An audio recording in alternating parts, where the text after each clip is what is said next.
Parliament മണ്ഡലത്തിലെ BJP. സ്ഥാനാർത്ഥി കൃഷ്ണകുമാറിന്റെ പത്രികാ സമർപ്പണത്തിന് മെത്രാൻ വേഷത്തിൽ പങ്കെടുത്ത വ്യാജ സർട്ടിഫിക്കറ്റ് കേസിലെ പ്രതി കടപ്പാക്കട റെയിൽവേ മേൽപ്പാലത്തിന് സമീപം താമസിക്കുന്ന ജെയിംസ് ജോർജ് വിലസിയിരുന്നത് ബസേലിയോസ് മാർത്തോമ യാക്കോബ് പ്രഥമൻ ബാവ എന്ന പേരിൽ. ഇയാളുടെ വാഹനത്തിന്റെ നമ്പർ പ്ലേറ്റിന് മുകളിൽ കത്തോലിക്ക ബാവ എന്ന ബോർഡും സ്ഥാപിച്ചിരുന്നു. ഇയാളുടെ വാസസ്ഥലത്തേക്കുള്ള പ്രവേശന കവാടത്തിൽ ഇന്ത്യൻ ഓർത്തഡോക്സ് സഭയുടെ കത്തോലിക്ക ബാവയുടെ ആസ്ഥാനം എന്നും രേഖപ്പെടുത്തിയിരുന്നു.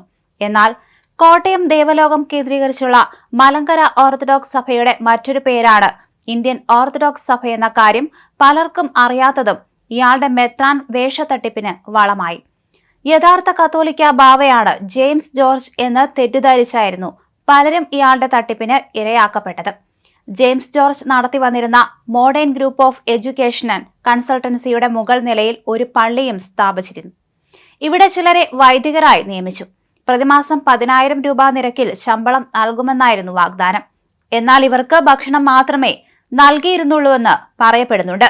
നൽകാമെന്ന് പറഞ്ഞ് തുക ലഭിക്കാതെ വന്നതോടെ കുപ്പായവും വലിച്ചെറിഞ്ഞ് ഇവർ രക്ഷപ്പെടുകയായിരുന്നു. ഇതിനിടയിലാണ് ഇയാൾ അറസ്റ്റിലാകുന്നത്. ജയിൽ മോചിതനായി പുറത്തു വന്നതിന് ശേഷം തമിഴ്നാട്ടിലെ ഈറോഡിന് സമീപത്തെ ഫാമിൽ മുട്ടക്കോഴി കൃഷിയുമായി കഴിഞ്ഞു വരവെയാണ് വ്യാജ വിദ്യാഭ്യാസ സർട്ടിഫിക്കറ്റ് കേസിൽ ഇയാളുടെയും ഭാര്യ സീമയുടെയും ഉടമസ്ഥതയിലുള്ള 1.6 കോടി രൂപ വിലമതിക്കുന്ന സ്ഥാവര ജംഗമ വസ്തുക്കൾ എൻഫോഴ്സ്മെന്റ് ഡയറക്ടറേറ്റ് കണ്ടുകെട്ടിയത്. ഈ കേസിൽ നിന്നും രക്ഷപ്പെടുന്നതിനായി പുതിയ രാഷ്ട്രീയ പാർട്ടി രൂപീകരിച്ച് NDA മുന്നണിയിൽ കയറിക്കൂടാൻ ഇയാൾ പദ്ധതിയിട്ടിരുന്നു.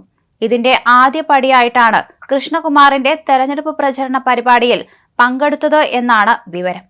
എന്തായാലും ന്യൂനപക്ഷ സമുദായത്തിൽപ്പെട്ടവർ വന്നു ചേർന്നാൽ ബി.ജെ.പി. നൽകുന്ന അമിത പ്രാധാന്യം കണ്ട് തട്ടിപ്പുകാർ കൂട്ടത്തോടെ പാർട്ടിയിലേക്ക്. പല ജില്ലകളിലും ഇത്തരക്കാർ ബി.ജെ.പിയിൽ കടന്നുകൂടിയിട്ടുണ്ട്. ആള് ന്യൂനപക്ഷ സമുദായാംഗമെന്ന് കണ്ടാൽ പിന്നെ ഒന്നും നോക്കില്ല. പാർട്ടിയിൽ നിലവിലുള്ള നേതാക്കളെയൊക്കെ വകഞ്ഞുമാറ്റി ഇത്തരക്കാർക്ക് പ്രാധാന്യം നൽകുകയും ചെയ്യും.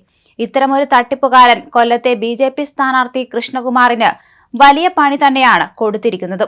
അതും സ്വയം ബിഷപ്പായി മാറി. ജെയിംസ് ജോർജിന്റെ കഥ അങ്ങനെയാണ് എല്ലാവരും അറിയുന്നത്.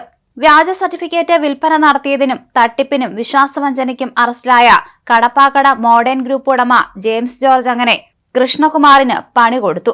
ബി.ജെ.പി. വേദികളിൽ കൊല്ലം പാർലമെന്റ് മണ്ഡലം സ്ഥാനാർത്ഥി കൃഷ്ണകുമാറിന്റെ തെരഞ്ഞെടുപ്പ് പ്രചരണങ്ങളിലാണ് ഡോക്ടർ യാക്കോബ് മാർ ഗ്രിഗോറിയസ് എന്ന പേരും പൊടി തട്ടിയെടുത്ത് ജെയിംസ് എത്തിയത്. എന്തായാലും തന്റെ വാഹനത്തിൽ വരെ കള്ളപ്പേരും ചാർത്തി ഊരു ചുറ്റുന്ന ഒരു സ്വഭാവം. അതുകൊണ്ട് തന്നെ ഇത് ശരിക്കുമാണെന്ന് പലരും വിശ്വസിക്കുകയും ചെയ്തു. അതിനു പിന്നാലെയാണ് അറസ്റ്റിലായതും കൂടുതൽ വിവരങ്ങൾ പുറത്തു വന്നതും.